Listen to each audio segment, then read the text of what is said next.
I got better at driving, by the way. I'm him now. Just so you know. Stay aware. Welcome back, ladies and gentlemen. Today is the first day of the rest of your life as a disposable.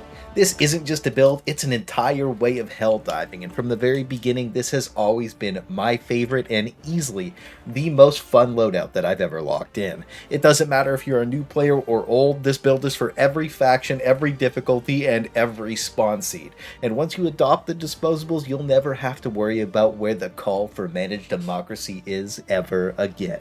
So diving right into how to be the best disposable you can be for Super Earth, we have the playstyle. Not only is this build perfect for solo, it's the ultimate team build for any Super Helldive mission. You see me run this build on stream all the time, whether it's for weapon testing or just blowing a mission out, and the best part is that the more people that run it, the stronger it gets. Disposables is a force multiplier all by itself, and with the new surge modifiers coming into play, having the ability to take on any threat at any time is going to be how to keep control of every game. Usually at some point, with 10 impalers, at least one person would death spiral. But dying isn't a big deal because your entire stratagem loadout is as disposable as you are. I know we've all been in that situation where you've died and gotten reinforced across the map with like 4 minutes left on your kit, so you have to waddle all the way back across the map to get your stuff, but with the disposables, that's never a problem. Death spiraling can also end up being a massive problem when you can't get back to your loadout, like sometimes a breach or a call-in is on top of it, and then what do? Most builds rely on their support weapons for most of their power, making you way less effective, but the disposables let you constantly reposition, reset, and most of the time, push forward right into the enemies and overtake their position. Always having an option and an answer for every situation makes the game feel way better to play, which is why we lock in both Eats and Commando. The low cooldown allows us to litter the battlefield with some of Super Earth's finest weaponry, so our enemies have a constant reminder of what's waiting for them for challenging Super Earth's finest.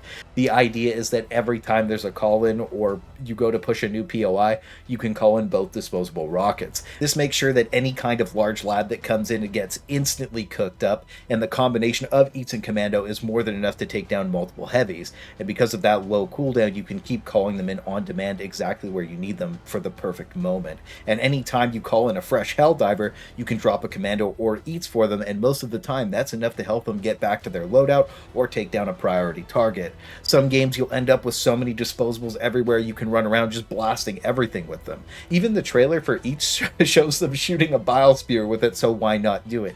Even Devastators have it coming sometimes, and because you have so many at your disposable, you can just blast whatever you feel like with them. And sometimes I'm just feeling disrespectful with the Commando, so I just mag dump it on whatever's in front of me.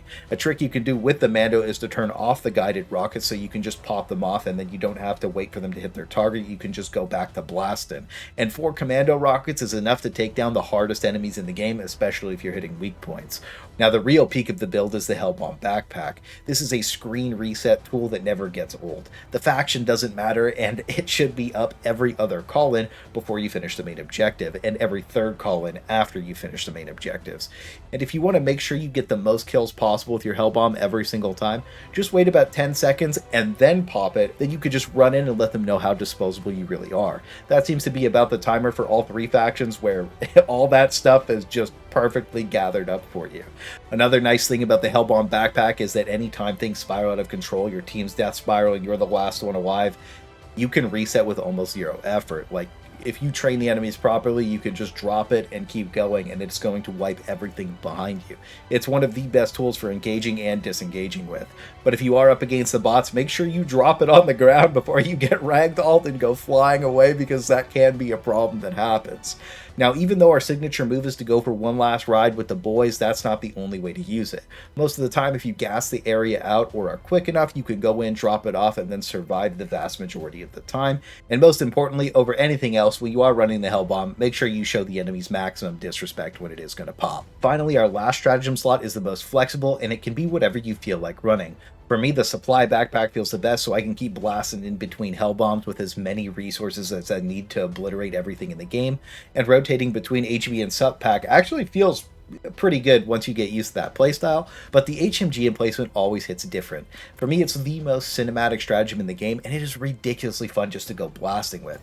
And when you set a good position up with it, it makes it very hard to get pushed out of, as long as you believe and just keep blasting.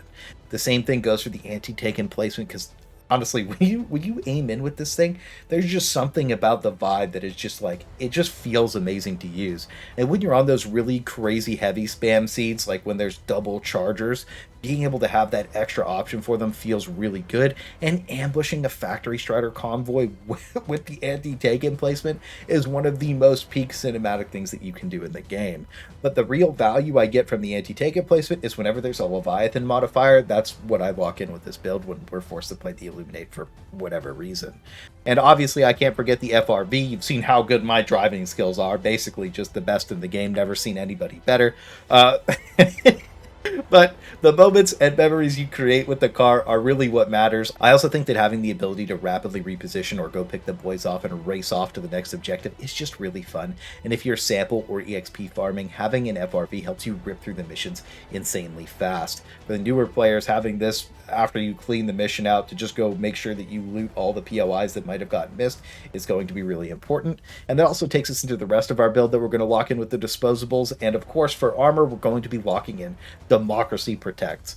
Usually it's kind of a meme, but when you're constantly doing things that have a high fatality rate, this is the armor to go for, because having that 50% chance not to die just looks insanely cool most of the time, and that's really all you can ask for. If you are metagaming, you can rock the B24 Enforcer armor for the overall like min-max loaded survivability for every single faction, but I think that being able to live through a Hellbomb or my driving might be just a little bit more important. As for our main weapons, it's just going to be whatever your vibe is. The build lets you use pretty much anything that you feel like, but you do want something that is strong enough to like go blasting with. I personally prefer the crossbow, the sickle, the purifier, the eruptor. When I'm rocking the crossbow and the eruptor, it really helps with like horde clear and shutting down bug holes, stuff like that, and it just overall feels the best in my opinion. As for sub weapons, I'm either locking in the crisper or the verdict. It really just depends on my vibe. If I feel like I need more horde control, I always lock the crisper in. It has been one of the weapons we've used in our loadouts for a very, very long time on the Illuminate, and I usually use it in the sense of like you point at the ground and you start shooting it just for like 1 second, and it's going to cook like 180 degrees in front of you and you half the time. It has a better fire spread than the Torture and the Flamethrower, which is just ridiculous to think about, but the Crisper has been one of the most slept on weapons in the game for a very, very long time. Now, when we talk about using the Verdict, this is just a primary weapon disguised as a sub-weapon.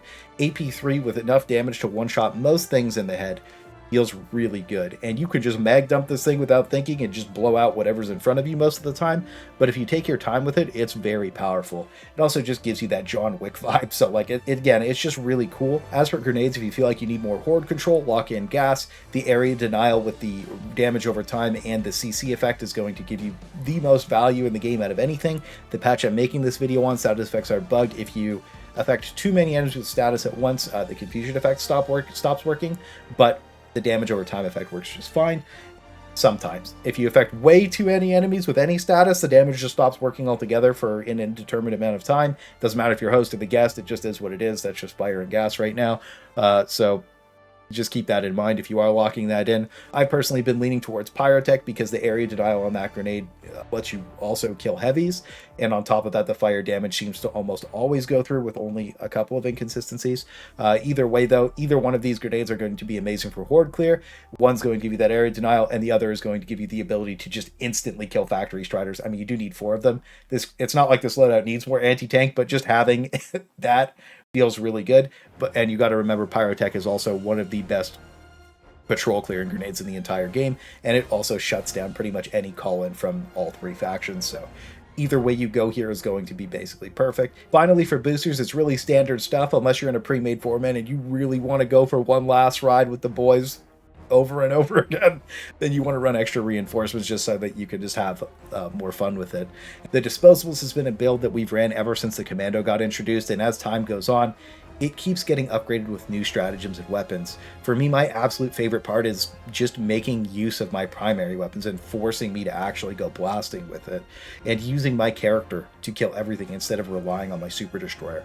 It just feels so much more satisfying for me to dominate the map like this, and most importantly, It's ridiculously fun. The playstyle is just the coolest thing you can possibly think of doing on demand, and every time I take people in from my stream into like their first super hell dive or introduce somebody brand new to the game, this is what I take them in with, and every single time the response has always been, this is the most fun they've ever had playing the game. And even with people that have thousands of hours on the game like I do, they have the same kind of fun. The laughs, moments, and memories you create with the disposables are what Helldivers is all about in the first place, and that's why it's always going to be my favorite build. It's also what I've been doing with my community for a very long time. So if that's your vibe, make sure you check out my Discord. It's where I announce and update and post everything that I'm doing first.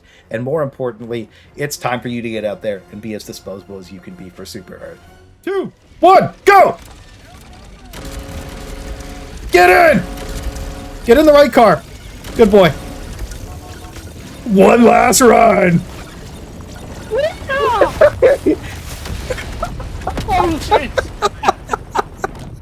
Mission successful.